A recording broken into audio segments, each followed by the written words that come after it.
నమస్తే జనబేరి న్యూస్ కి స్వాగతం. ముందుగా బులెటిన్ లో హెడ్లైన్స్.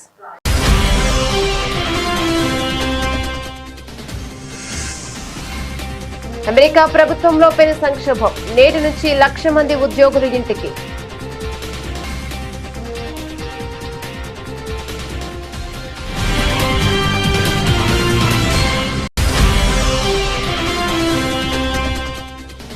న్యూఢిల్లీలోని ఎయిమ్స్ లో చికిత్స పొందుతూ తుది శ్వాస విడిచిన బీజేపీ సీనియర్ నాయకుడు విజయ్ కుమార్ మల్హోత్రా. ఆయన నివాసానికి వెళ్లి నివాళులర్పించిన ప్రధాని మోదీ, ఢిల్లీ సీఎం రేఖా గుప్తా.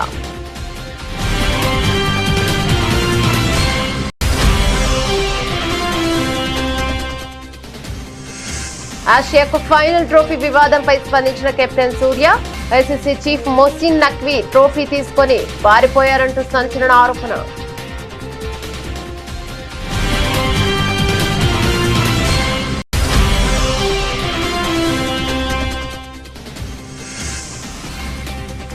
బతుకమ్మ గర్వకారణమైన ఉదాహరణను నెలకొల్పింది. దేశ రాజధానిలో జరిగిన బతుకమ్మ వేడుకలపై ప్రధాని మోదీ స్పందన.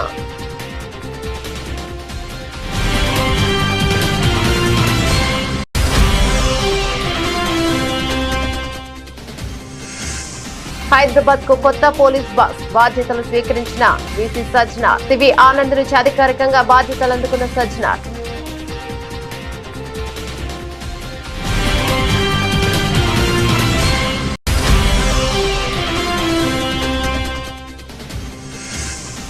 జీఎస్టీ ప్రయోజనాలను రాష్ట్రంలోని ఇంటింటికి తీసుకెళ్లేలా ప్రభుత్వం కార్యాచరణ.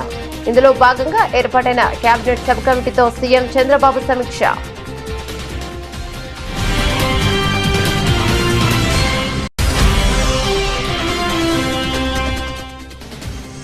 ఆసియా కప్ హీరో తిలక్ వర్మకు హైదరాబాద్ లో ఘన స్వాగతం. పాక్ సెట్టింగ్ పై ఆసక్తికర వ్యాఖ్యలు. వారి మాటలకు తన బ్యాట్ తోనే సమాధానం ఇచ్చానని వెల్లడి.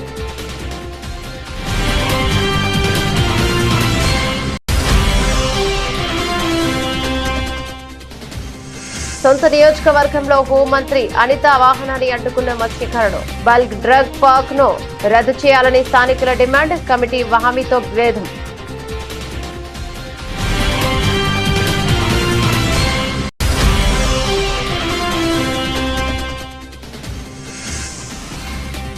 సరూర్ నగర్ భారీ బతుకమ్మకు 2 గిన్నిస్ రికార్డులు. ఒకేసారి 1354 మంది మహిళలతో బతుకమ్మ వేడుక.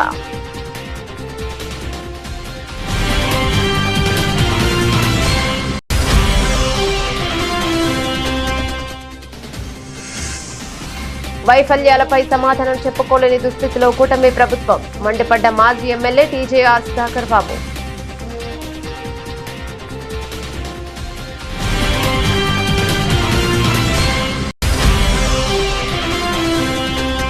బీఆర్ఎస్ పార్టీ కారు గుర్తుపై గెలిచి కాంగ్రెస్ పార్టీలో చేరిన ఫిరాయింపు ఎమ్మెల్యేలపై అనర్హత వేటు వేయాల్సిందే. స్పీకర్ కు స్పష్టంగా చెప్పిన BRS Janagama MLA Palla Rajeshwar Reddy.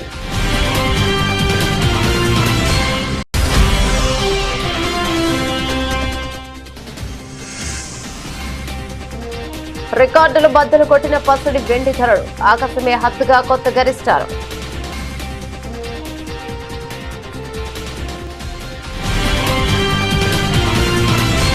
Details చూస్తే అమెరికా ప్రభుత్వ యంత్రాంగం చరిత్రలోనే కనీవిని ఎరుగని సంక్షోభాన్ని ఎదుర్కొంటోంది.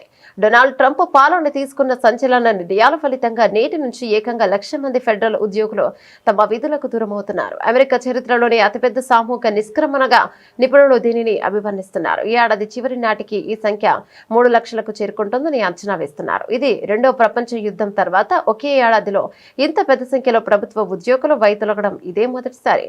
ట్రంప్ ప్రభుత్వం డిఫర్డ్ రెసిగ్నేషన్ ప్రోగ్రామ్ డిఆర్సి పేరుతో ఒక ప్రత్యేక పథకాన్ని ప్రవేశపెట్టింది. దీని ప్రకారం ఉద్యోగులు స్వచ్ఛందంగా రాజీనామా చేస్తే సెప్టెంబర్ 30 వరకు ఎలాంటి పని చేయకుండానే పూర్తి జీతభత్యాలు పొందే అవకాశం కల్పించింది. దీనికి తోడు కొత్త నియామకాలపై నిషేధం, అనవసరమైన ఉద్యోగుల తొలగింపు వంటి చర్యలు చేపట్టడంతో చాలా మంది ఉద్యోగులు ఒత్తిడితో రాజీనామా బాట పట్టారు.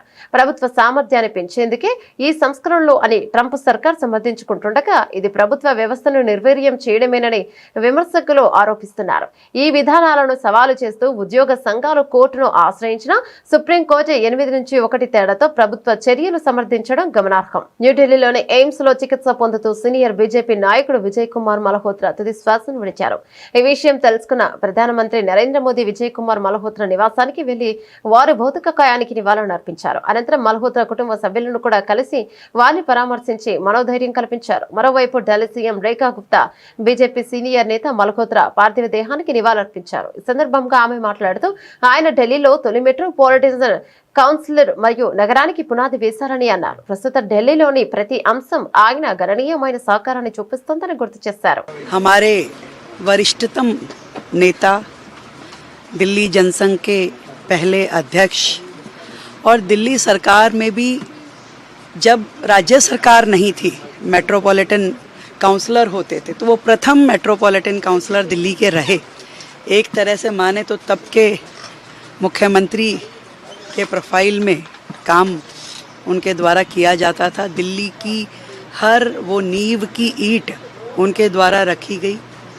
एक एक स्वरूप जो दिल्ली का आज दिखाई देता है, उसमें एक बड़ी महत्वपूर्ण भूमिका आदरणीय विजय कुमार जी की रही.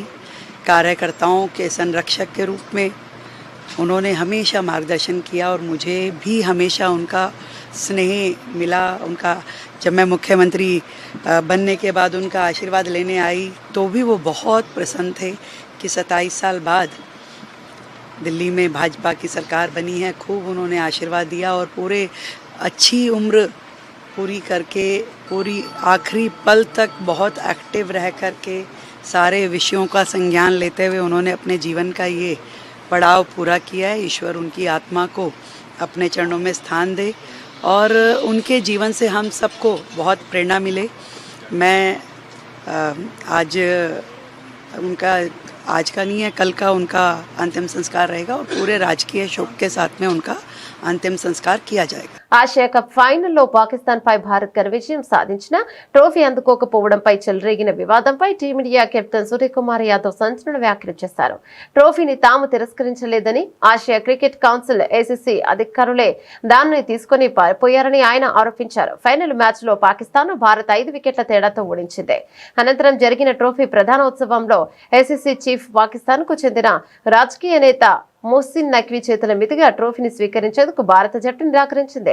దీంతో నఖ్వీ వేదిక నుంచి వెళ్లిపోగా ఓ అధికారి ట్రోఫీని వెనక్కి తీసుకువెళ్లడం తీవ్ర చర్చనీయాంశమైంది. ఈ ఘటనతో సూర్యకుమార్ యాదవ్ స్పందిస్తూ, మేము డ్రెస్సింగ్ రూమ్ లో తలుపులు మూసుకొని కూర్చోలేదు. బహుమతి ప్రధానోత్సవం కోసం ఎవరిని ఎదురు చూసేలా చేయలేదు. అసలు వాళ్ళే ట్రోఫీ తీసుకొని పారిపోయారు. నేను చూసింది అదే. మేము అక్కడే నిలబడి ఉన్నాం, కానీ లోపలికి వెళ్లలేదని వివరించాడు. బతుకమ్మ గర్వకారణమైన ఉదాహరణను నెలకొల్పిందని ప్రధానమంత్రి మోదీ అన్నారు. స్థానిక సాంప్రదాయాలలో పాతుకుపోయిన పండుగలు దేశ రాజధానిలో జరుపుకోవడానికి అర్హమైనవని ఆయన అన్నారు. అదే ఏక్ భారత్ శ్రేష్ఠ భారత్ యొక్క నిజమైన సారాంశమని ప్రధాని చెప్పుకొచ్చారు. अभी मैंने देखा हमारी मुख्यमंत्री बहन रेखा गुप्ता जी भी तेलुगु छात्र संघ द्वारा आयोजित बथुकम्मा उत्सव में शामिल हुई.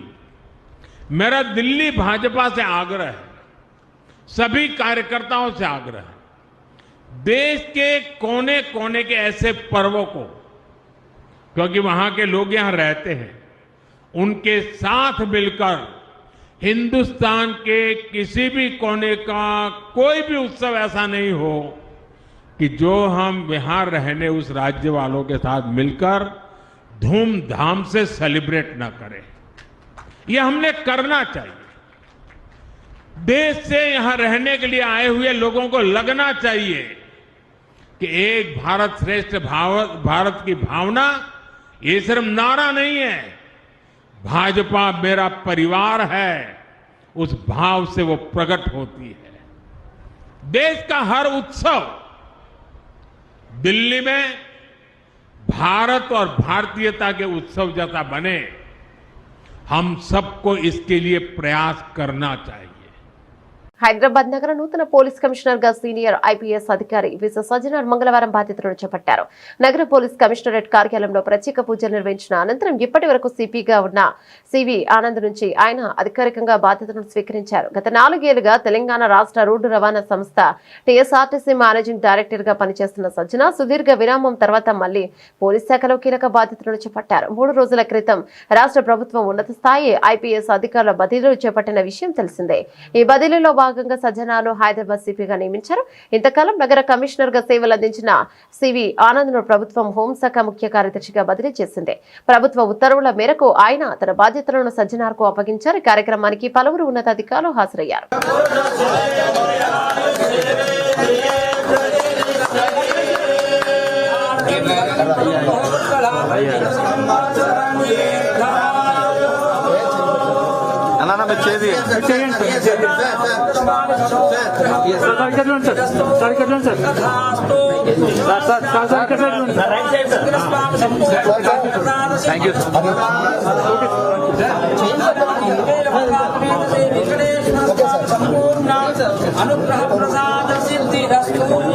సార్ కొంచెం మీరు బ్యాక్ సార్ సార్ ఒక నిమిషం మీరు బ్యాక్ సార్ సార్ మీరు సార్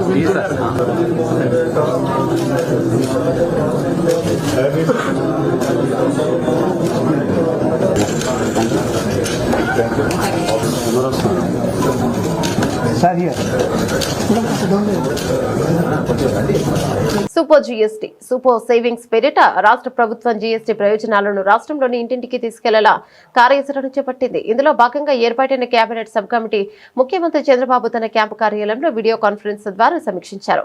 జీఎస్టీ 2.0 సంస్కరణల ప్రయోజనాలను ప్రజలు వినియోగదారుల్లోకి తీసుకెళ్లేలా విస్తృత ప్రచారం చేసేందుకు గాను రాష్ట్ర వ్యాప్తంగా 65,000 సమావేశాలు కార్యక్రమాలను నిర్వహించాలని నిర్ణయించారు. ప్రజల్లోకి వెళ్లి వచ్చే నెల 19 తేదీ వరకు వేర్వేరు టీంలతో ఈ ప్రచార కార్యక్రమాలను నిర్వహించాలని ప్రభుత్వం నిర్ణయించింది. ఈ మేరకు కేబినెట్ కమిటీకి సీఎం చంద్రబాబు దిశానిర్దేశం చేశారు. దీనిపై అధికారులు మాట్లాడుతూ ఇప్పటికే ఇంటింటికి జీఎస్టీ ఫలాలు థీమ్తో నిత్యావసరాలు, ఔషధాలు, స్టేషనరీ వస్త్రాలు, క్రీడా వస్తువులు, రవాణా, మహిళలు, చిన్నారులకు సంబంధించిన వస్తువుల పన్నులో తగ్గిన అంశాన్ని విస్తృతంగా ప్రచారం నిర్వహించామని, క్షేత్రస్థాయిలో వీటిపై అవగాహన కల్పించామన్నారు. అన్ని వర్గాలకు జీఎస్టీ తగ్గింపు ప్రయోజనాలు తెలిసేలా ప్రచార కార్యక్రమాలు నిర్వహించేందుకు ప్రభుత్వం ప్రణాళికలు చేపట్టింది. సెప్టెంబర్ 30 నుంచి అక్టోబర్ 19వ తేదీ వరకు వ్యవసాయం, ఎంఎస్ఎంఈలు, చేనేత ఉత్పత్తులు, ఆక్వా, విద్యారంగం, బీమా, ఎలక్ట్రానిక్స్, ఈ కామర్స్, భవన నిర్మాణ రంగం, టూరిజం, ఆతిథ్య రంగం, రవాణా, లాజిస్టిక్స్, క్రీడా పరికరాలు, పునరుత్పాదక విద్యుత్, ఆటోమొబైల్స్ తదితర అంశాలపై రంగాల వారీగా ఆయా శాఖలు ప్రచారం చేపట్టాలని సీఎం సూచించారు. ఆసియా కప్ 2025 ఫైనల్లో పాకిస్తాన్ పై అద్భుత ఇన్నింగ్స్ తో భారత్ కు చిరస్మరణీయమైన విజయాన్ని అందించిన తెలుగు తేజం యువ క్రికెటర్ తిలక్ వర్మకు హైదరాబాద్ లో ఘన స్వాగతం లభించింది.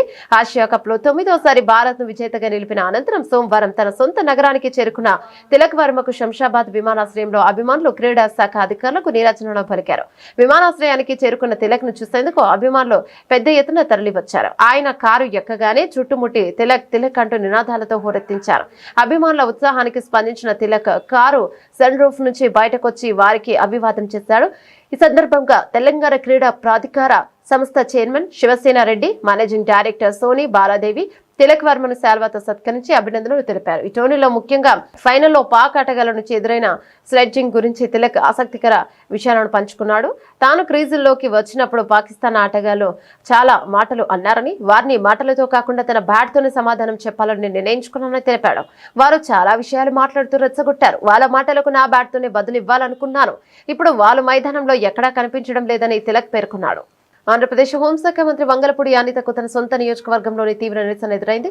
అనకాపల్లి జిల్లా నక్కపల్లి మండలం రాజయ్యపేటలో ఏర్పాటు చేయతలపెట్టిన బర్గ్ డ్రగ్ పార్క్ వ్యతిరేకంగా స్థానిక మత్స్యకారులు పెద్ద ఎత్తున ఆందోళనకు దిగారు. సోమవారం గ్రామానికి వచ్చిన మంత్రి అనిత కాన్వాయ్ను అడ్డుకోవడంతో అక్కడ తీవ్ర ఉద్రిక్తత నెలకొంది. గత 16 రోజులుగా బర్గ్ డ్రగ్ పార్క్ ను వ్యతిరేకిస్తూ రాజయ్యపేట మత్స్యకారులు నిరసన శిబిరంలో ఆందోళన చేస్తున్నారు.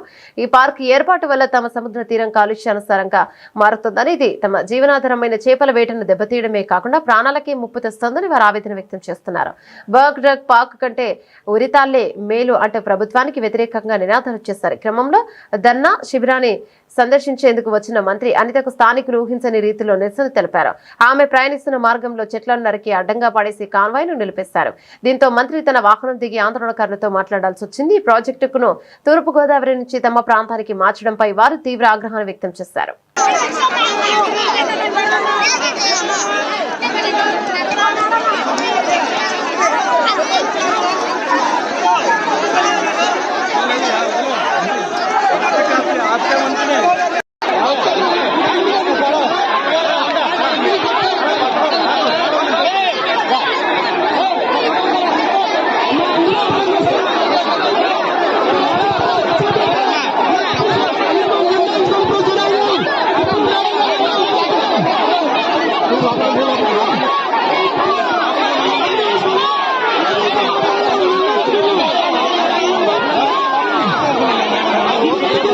తెలంగాణ సాంస్కృతిక ప్రతీక అయిన బతుకమ్మ పండుగ 2 గిన్నిస్ రికార్డులను సొంతం చేసుకుంది. హైదరాబాద్ లోని సరూర్ నగర్ మైదానంలో నిర్వహించిన బతుకమ్మ ఉత్సవం ఈ ఘనత సాధించింది.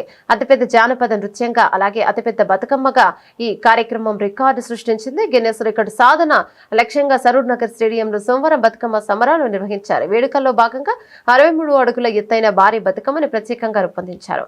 అనంతరం ఒకేసారి 1354 మంది మహిళలు బతుకమ్మ ఆడారు. కార్యక్రమంలో మంత్రులు సీతక్క, జూపల్లి కృష్ణారావు, హైదరాబాద్ మేయర్ గద్వాల్ విజయలక్ష్మి తదితరులు పాల్గొన్నారు. ఈ సందర్భంగా మంత్రి సీతక్క బతుకమ్మ పాట పాడి అందరినీ అలరించారు. తెలుగు సంస్కృతి, తెలుగు యొక్క బతుకమ్మ పండుగ గొప్పతనాన్ని ప్రపంచానికి చాటి చెప్పడం జరిగింది. ఈ ఘనత సాధించడానికి పాల్గొన్న మీ అందరికీ, ఇక్కడికి విచ్చేసినటువంటి మా సహచర మంత్రివర్యులు సోదరిమణి సీతక్క గారికి, అట్లాగే బతుకమ్మ అంటే విమలక్క అంటే బతుకమ్మ అన్నట్టుగా మా విమలక్క గారికి, దీన్ని సక్సెస్ చేయడానికి ఇందులో పాల్గొన్నటువంటి ఇతర మా యొక్క జిహెచ్ఎంసి అధికారులందరికీ, సెర్ప్ అధికారులందరికీ, మా ఎండి గారికి, మా ప్రిన్సిపల్ సెక్రటరీ గారికి, ఈ మొత్తం ఏర్పాటు చేయడానికి తోడ్పాటు అనేటువంటి మా గౌరవ ముఖ్యమంత్రి రేవంత్ రెడ్డి గారికి మీ అందరికీ కూడా మరొకసారి శుభాకాంక్షలు తెలియజేస్తా ఉన్నా. ఈ పండుగ ద్వారా, బతుకమ్మ ద్వారా ఆడబిడ్డల యొక్క ఐక్యతను, ఆదరామలను, ప్రేమానురాగాలని ఇదే విధంగా పంచుకుంటూ యావత్ తెలంగాణ రాష్ట్ర నలుమూల ఉండే ఆడపిల్లందరూ ఇలా పాలు పంచుకుంటూ ఎప్పటికీ మీ జీవితాల్లో వెలుగులు నిండాలని, అట్లాగే ఈ యొక్క మన యొక్క సంస్కృతిని ప్రపంచ స్థాయికి చాటాలని చెప్పని మరొకసారి మీ అందరికీ సవినయంగా విజ్ఞప్తి చేస్తూ శుభాకాంక్షలు తెలియజేస్తూ, మొట్టమొదటగా విమలక్క పాటతో మాటతో ఈ మొత్తం ఈ యొక్క అపురూపమైనటువంటి ఈ మైదానం అలంకరించిన వాళ్ళందరూ కూడా సంతృప్తి చెందే విధంగా యావత్ ప్రపంచంలో ఉన్నటువంటి తెలుగు వారందరికీ కూడా ఈ యొక్క ఘనతను చేరే విధంగా విమలక్క పాట ద్వారా మాట ద్వారా ప్రారంభించాల్సిన కోరుతా ఉన్నా. ఇంకా 2 గంటల పాటు కొనసాగుతుంది. అందులో అందరూ పాల్గొనాలని కోరుకుంటూ సెలవు తీసుకుంటారు. థ్యాంక్ యూ అనండాల్. ఈ రోజు మరి గల్లీలో ఉన్న గరిట తిప్పినా మనం ఏ రకంగా గ్లోబల్ వరకు వెళ్ళగలుగుతామో, ఈ గిన్నిస్ బుక్ ఆఫ్ వరల్డ్ లో మన బతుకమ్మను ఈరోజు రికార్డ్ చేసి ఎంతో శ్రద్ధతో, నిష్ఠతో, భక్తితో, మరి పవిత్రతతో, కష్టతరం కాదు ఏదైనా మా ఆడకూతుళ్ళు సాధిస్తారని చూపించిన మా అక్క చెల్లెలందరికీ పేరు పేరున పాదాభివందనాలు. ఇదే లక్ష్యము, ఇదే పట్టుదల, ఎక్కడైనా ఏదైనా సాధించగలుగుతామనేటువంటి విశ్వాసంతో ఏ రంగంలో అయినా ముందడుగు వేద్దాం. తప్పకుండా ఆకాశాన్ని చీల్చుకొని కూడా అన్ని రంగాల్లో ముందుకు రావాలని ఈ బతుకమ్మ సందర్భంగా మీకు అందరికీ విజ్ఞప్తి చేస్తూ, ప్రభుత్వ వైఫల్యాలపై ప్రతిపక్ష వైఎస్ఆర్సీపీ ప్రశ్నిస్తుంటే సమాధానం చెప్పుకోలేక డైవర్షన్ పాలిటిక్స్ తో ప్రజల దృష్టిని మళ్లించడమే లక్ష్యంగా అసెంబ్లీలో మాజీ సీఎం వైఎస్ జగన్ చిరంజీవులపై బాలకృష్ణ నోటుకొచ్చినట్లు మాట్లాడాడని వైఎస్ఆర్సీపీ ఎస్ఎస్ఎల్ అధ్యక్షుడు మాజీ ఎమ్మెల్యే టీజీఆర్ సుధాకర్ బాబు స్పష్టం చేశారు. తాడేపల్లిలోని పార్టీ కేంద్ర కార్యాలయంలో ఆయన మీడియాతో మాట్లాడుతూ చంద్రబాబు అందించిన స్క్రిప్ట్ ప్రకారమే బాలకృష్ణ సభకొచ్చి వివాదం సృష్టించి వెళ్లాడని, కానీ చంద్రబాబు పథకం వికటించడంతో మరుసటి రోజున స్క్రిప్ట్ మార్చి కామినేనితో ఇక రికార్డుల నుంచి తొలగించాలని అభ్యర్థించేలా చేశారని సుధాకర్ బాబు వివరించారు. వివాదం జరిగిన రోజునే స్పీకర్ స్వచ్ఛందంగా ఆ వ్యాఖ్యలను రికార్డుల నుంచి ఎందుకు తొలగించలేదని ప్రశ్నించారు. ఈ వివాదంలో ఇప్పటి వరకు చంద్రబాబు, బాలకృష్ణలు చిరంజీవికి క్షమాపణలు చెప్పలేదని, దీనిపై కనీసం స్పందించకుండా తాము ఇద్దరు చిరంజీవిని నడి రోడ్డుపై ఒంటరిగా వదిలేశారని చెప్పారు. అసెంబ్లీలో జరిగిన పరిణామాలన్నీ చూస్తుంటే చిరంజీవి మీద ఏదో కుట్ర జరుగుతుందన్న అనుమానాలు కలుగుతున్నాయని మాజీ ఎమ్మెల్యే టీజేఆర్ సుధాకర్ బాబు స్పష్టం చేశారు. ఈ వ్యతిరేకతలో నుంచి పారిపోవటం ఎట్లా, దాచుకోవటం ఎట్లా, దాక్కోవటం ఎట్లా, ప్రజల దృష్టి మార్చడం ఎట్లా, అందుకని ఒక బ్రహ్మాండమైన స్క్రిప్ట్ రచించాడు. ఆ బాలకృష్ణ గారిని సినిమా షూటింగ్లో ఉంటే ఆయన పిలిచాడు సభలోకి. నేనేం అడగట్లేదు మిత్రులారా, మిమ్మల్ని అడుగుతున్నా. బాలకృష్ణ గారు చంద్రబాబు నాయుడు రచించిన డైవర్షన్ పాలిటిక్స్లను అమలుపరచడం కోసం వచ్చిన యాక్టర్ మాత్రమే. అతని పాత్ర అతను పోషించాడు. చిరంజీవి గారిని దూషణలతో మాట్లాడాలని స్క్రిప్ట్ ఇచ్చారు. అది బ్రహ్మాండంగా తన సహసిద్ధమైన సినిమా శైలిలో యాక్షన్ చేశాడు, వెళ్ళిపోయాడు. పోనీ ఆశాంతం ఉన్నాడా సభలో? లేడు. 3 days మాత్రమే ఉన్నాడు. ఇన్సిడెంట్ జరగడానికి ముందు రోజు వచ్చాడు, మాట్లాడాడు, మరుసటి నాడు 1 గంట ఉన్నాడు, వెళ్ళిపోయాడు ఫ్లైట్ ఎక్కి. బాలకృష్ణ మాట్లాడిన జుగుప్సాకరమైన మాటలు మమ్మల్ని పట్టుకొని, మా నాయకుడిని పట్టుకొని, నా నోటితో నేను ఆ మాట అనలేను, మాకు బుద్ధి జ్ఞానం ఉంది, మేమేమో అనని మాటలు మా మీద అభూత కల్పనలు కలిపి, చంద్రబాబు నాయుడు గారి యొక్క సతీమణిని మేమేదో అన్నట్టుగా అభూత కల్పనలను కలిపి గగ్గోలు పెట్టి బదనాం చేసి జగన్మోహన్ రెడ్డి గారి యొక్క వ్యక్తిత్వ హననానికి పాల్పడిన ఈ చంద్రబాబు నాయుడు యొక్క పార్టీ మరి ఈ రోజున వాళ్ళ స్వయాన భామర్ది ఎన్టీఆర్ కుమారుడే స్వయంగా చట్టసభల్లో అంటే దీన్ని ఏమని చూడాలి? ఇప్పుడు ఎల్లో మీడియా అంతా ఏమైపోయింది, సోషల్ మీడియాలో ఏమైపోయింది? ఒక మాజీ ముఖ్యమంత్రి పట్టుకొని అంత పెద్ద పదాన్ని వాడారే, ఏం స్పీకర్ ఎందుకు ఖండించలేదు? నువ్వు మాట్లాడింది తప్పు అని బాలకృష్ణ ఎందుకు ఆపలేదు? నారా చంద్రబాబు నాయుడు సీఎం చైర్లో కూర్చున్న సభానాయకుడు నువ్వు మాట్లాడేది తప్పు, బాలకృష్ణ వ్యాఖ్యలను తొలగించమని ఎందుకు అడగలేదు? ఇంకా సోద్యం, స్వయాన ఆ అన్నయ్య ద్వారా చట్టసభకు సినిమా యాక్టర్గా మారిన పవన్ కళ్యాణ్ ఈ రోజు వరకు, ఈ క్షణం వరకు కూడా బాలకృష్ణ వ్యాఖ్యలను ఖండించలేదు. వాళ్ళ అన్నయ్య గారిచే అంత స్థాయికి ఎదిగిన నాగబాబు గారు కూడా ఈ రోజు వరకు ఆ వ్యాఖ్యలను ఖండించలేదు, మాట్లాడలేదు. ఎందుకు? కారణం ఏమిటి? చట్టసభలో అన్నాడు, ఏదో పబ్లిక్ ఉపన్యాసంలో అన్నాడు, ప్రెస్ మీట్లో అన్నాడు కాదు, చట్టసభల్లో రికార్డెడ్గా తన స్థితికి కారకుడైన మెగాస్టార్ చిరంజీవి గారిని, ఏ ఒక్క రోజు ఎవరిని తోలనాడిన చిరంజీవి గారిని, ఏ ఒక్క రోజు కూడా అసభ్యకరంగా మాట్లాడిన చిరంజీవి గారిని ఆ విధంగా మాట్లాడితే నిలబడినందుకు థ్యాంక్స్ చెప్తున్నాం. ఇప్పటికైనా మీరు మాట్లాడారు, అదే సంతోషం. ఆ రోజే మీరు ఎలక్షన్ టైంలో మాట్లాడి ఉండాల్సింది. ఏ కారణం చేత మీరు ఆ రోజు మాట్లాడలేదో మాకు తెలియదు. ఈ రోజు మీరు మాట్లాడారు, అది సంతోషం. ఈ సమాజానికి మీరు ఏ మాత్రం అవమానపడలేదు, ఇక్కడ గౌరవించబడ్డారు. స్వయాన ఆనాటి ముఖ్యమంత్రి గారి భార్యామణి గారితో మీరు అన్నం వడ్డించుకున్నారని మీరు ఆన్ రికార్డ్ చెప్పారు, చాలు మాకు.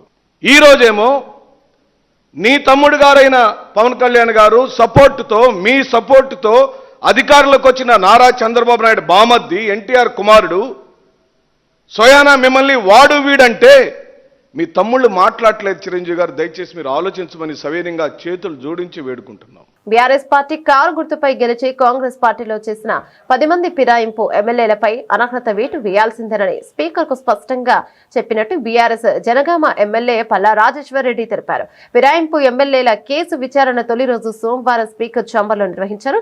ఫిరాయింపు ఎమ్మెల్యేలు ప్రకాష్ గౌడ్, కాళీ యాదయ్య, బల్ల కృష్ణమోహన్ రెడ్డి, మైపాల్ రెడ్డి తరపు న్యాయవాదులు, విచారణకు హాజరైన పిటిషనర్లో కల్వకుంట్ల సంజయ్, చింతా ప్రభాకర్, పల్లా రాజేశ్వర్ రెడ్డిలను క్రాస్ ఎగ్జామినేషన్ చేశారు. అనంతరం బయటకు వచ్చిన పల్లా అసెంబ్లీ బయట మీడియాతో మాట్లాడారు. తమ ఫిర్యాదుతో 8 మంది ఎమ్మెల్యేలు స్పీకర్ కు వివరణ ఇచ్చారని తెలిపారు. సుప్రీంకోర్టు ఆదేశాలతో స్పీకర్ విచారణ చేపట్టారని చెప్పారు. ఫిరాయింపు ఎమ్మెల్యేల తరపున వచ్చిన అడ్వకేట్లు అసంబద్ధ ప్రశ్నలు వేశారని, ఆయన ఓపికతో సమాధానాలు ఇచ్చామని వెల్లడించారు. ఆ 10 మంది ఎమ్మెల్యేలను డిస్క్వాలిఫై చేయాల్సిందేనని స్పష్టంగా చెప్పామని తెలిపారు. ఈ రోజున ఈ రాష్ట్రంలో 10 మంది బీఆర్ఎస్ ఎమ్మెల్యేలు కాంగ్రెస్ పార్టీలో చేరిన విషయం 4 కోట్ల తెలంగాణ ప్రజానీకానికి తెలుసు. అందులో 8 మంది స్పీకర్ గారి దగ్గర మేమిచ్చిన అఫిడవిట్ కి, సుప్రీంకోర్టు డెసిషన్ తర్వాత మేమిచ్చిన అఫిడవిట్ కి వాళ్ళు రిప్లై అఫిడవిట్ ఇవ్వడం, మమ్మలను మొదటి దశలో విచారణకు పిలవడం జరిగింది. ఈ విచారణలో ఈ రోజున నలుగురు ఎమ్మెల్యేలకు వ్యతిరేకంగా మొట్టమొదలు డాక్టర్ సంజయ్ గారు ప్రకాష్ గౌడ్ గారికి వ్యతిరేకంగా పిటిషన్ ఇవ్వడం జరిగింది. చింతా ప్రభాకర్ సంగారెడ్డి ఎమ్మెల్యే గారు, ఇద్దరు ఎమ్మెల్యేలు, ఒకటి మహిపాల్ రెడ్డి, రెండోది కాళ యాదవ్ గారికి ఇవ్వడం జరిగింది. నాలుగోది నేను బండ్ల కృష్ణమోహన్ రెడ్డికి వ్యతిరేకంగా పిటిషన్ ఇవ్వడం జరిగింది. చట్ట ప్రకారం టీఆర్ఎస్ పార్టీ తరఫున, అదేవిధంగా అసెంబ్లీ రూల్స్ ప్రకారం మేము ఇచ్చిన పిటిషన్లను స్పీకర్ గారు అనుమతించాల్సి వచ్చింది.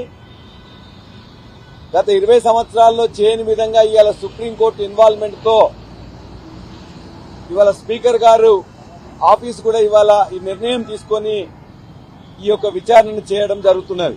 కొన్ని నెలల నుండి ఈ నాయకులందరూ కాంగ్రెస్ పార్టీలో చెట్టాపటాలు వేసుకొని తిరుగుతూ ఎంత దౌర్భాగ్యమైన పరిస్థితి అంటే ఇవాళ మేము అసలు పార్టీ మారలేదని చెప్పేసి ఇవాళ కోర్టుకు కానీ స్పీకర్ గారికి అఫిడవిట్ ఇవ్వడం జరిగింది. స్పీకర్ గారి మీద మాకు పూర్తి నమ్మకం ఉంది. అన్ని కూడా ఎవిడెన్స్లు స్పీకర్ సాక్షిగా ఉన్నారు, ప్రజలు సాక్షిగా ఉన్నారు, 4 కోట్ల తెలంగాణ ప్రజలు చూస్తా ఉన్నారు. వీళ్ళు పార్టీ మారలేదనడం ఇంత సిగ్గుచేటు ఇంకెక్కడా ఉండదు. మీకు నిజంగా సిగ్గుంటే, మీకు నిజంగా చీము నెత్తురుంటే దయచేసి వెంటనే రాజీనామా చేసి ప్రజల ముందరికెళ్లి మీరు చేసిన తప్పును ఒప్పుకోండి. ప్రజలు ఏ నిర్ణయిస్తారో ఆ నిర్ణయాన్ని కట్టుబడి ఉందాము. అన్నిటికంటే దారుణం ఏంటంటే ఇవాళ మీరు రాసిన వ్యాసాలు కూడా, మీరు ప్రచురించిన వ్యాసాలు కూడా నిజము కాదని చెప్పే పరిస్థితికి వచ్చినది. అంటే మీరు వార్తలు రాసినవి కూడా నిజము కాదంట. ఇవాళ మీ బంతిలో కూడా కోర్టు ఉంది. మీ బంతిలో అంటే మా జర్నలిస్టుల బంతిలో కూడా కోర్టు ఉంది.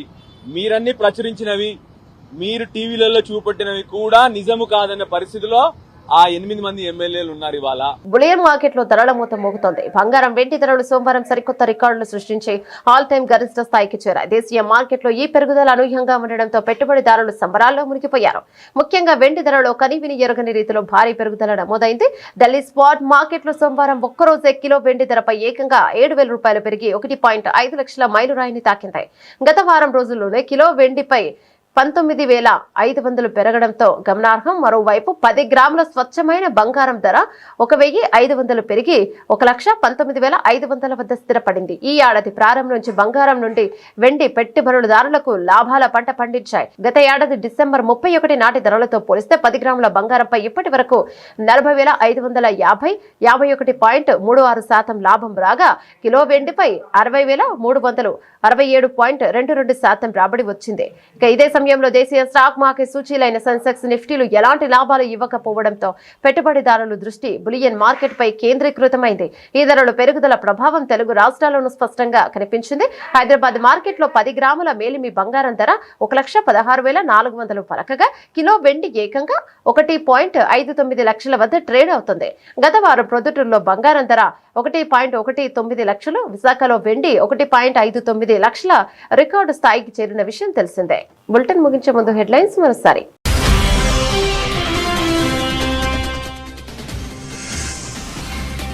అమెరికా ప్రభుత్వంలో పెను సంక్షోభం, నేటి నుంచి 1,00,000 మంది ఉద్యోగులు ఇంటికి.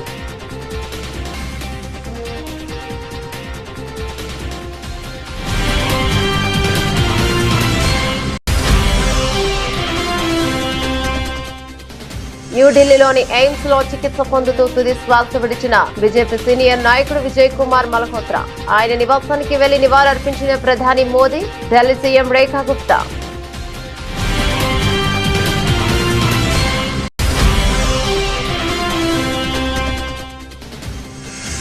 ఆసియా కప్ ఫైనల్ ట్రోఫీ వివాదంపై స్పందించిన captain Surya, ICC chief Mohsin Naqvi trophy తీసుకొని పారిపోయారంటూ సంచలన ఆరోపణ.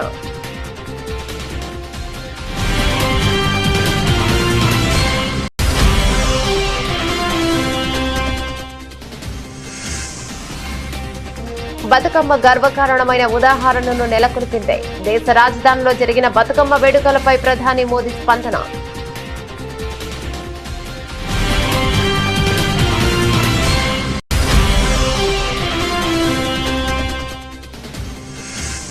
హైదరాబాద్ కు కొత్త పోలీస్ బాధ్యతలు స్వీకరించిన వీసీ సజ్జనార్. సివి ఆనంద్ నుంచి అధికారికంగా బాధ్యతలు అందుకున్న సజ్జనార్.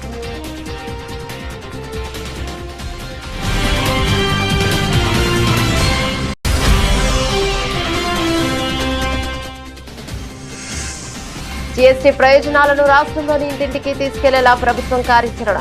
ఇందులో భాగంగా ఏర్పాటైన కేబినెట్ సబ్ కమిటీతో సీఎం చంద్రబాబు సమీక్ష.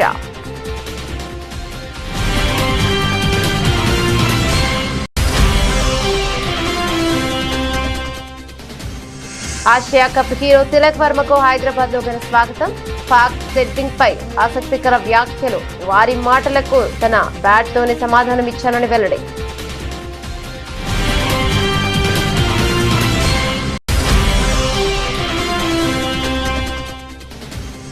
సొంత నియోజకవర్గంలో హోంమంత్రి అనిత వాహనాన్ని అడ్డుకున్న మత్స్యకారుడు. బల్క్ డ్రగ్ పార్క్ ను రద్దు చేయాలని స్థానికుల డిమాండ్. కమిటీ హామీతో భేదం.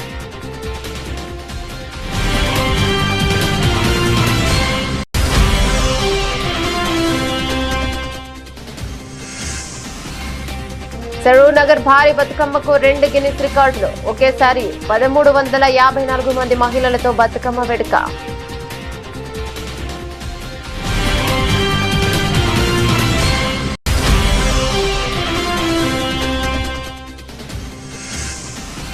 వైఫల్యాలపై సమాధానం చెప్పుకోలేని దుస్థితిలో కూటమి ప్రభుత్వం. మండిపడ్డ మాజీ ఎమ్మెల్యే టీజేఆర్ సుధాకర్ బాబు.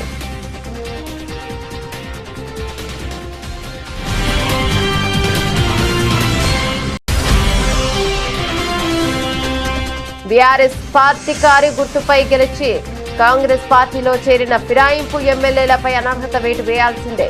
స్పీకర్ కు స్పష్టంగా చెప్పిన బీఆర్ఎస్ జనగామ ఎమ్మెల్యే పల్లా రాజేశ్వర్ రెడ్డి.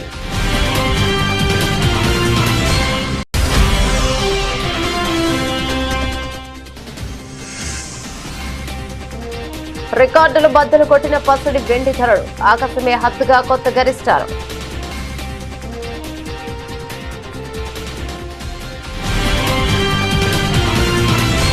ఇవి బులెటిన్ డీటెయిల్స్. మరో బులెటిన్ లో మళ్ళీ కలుద్దాం. అంతవరకు సెలవు. నమస్తే.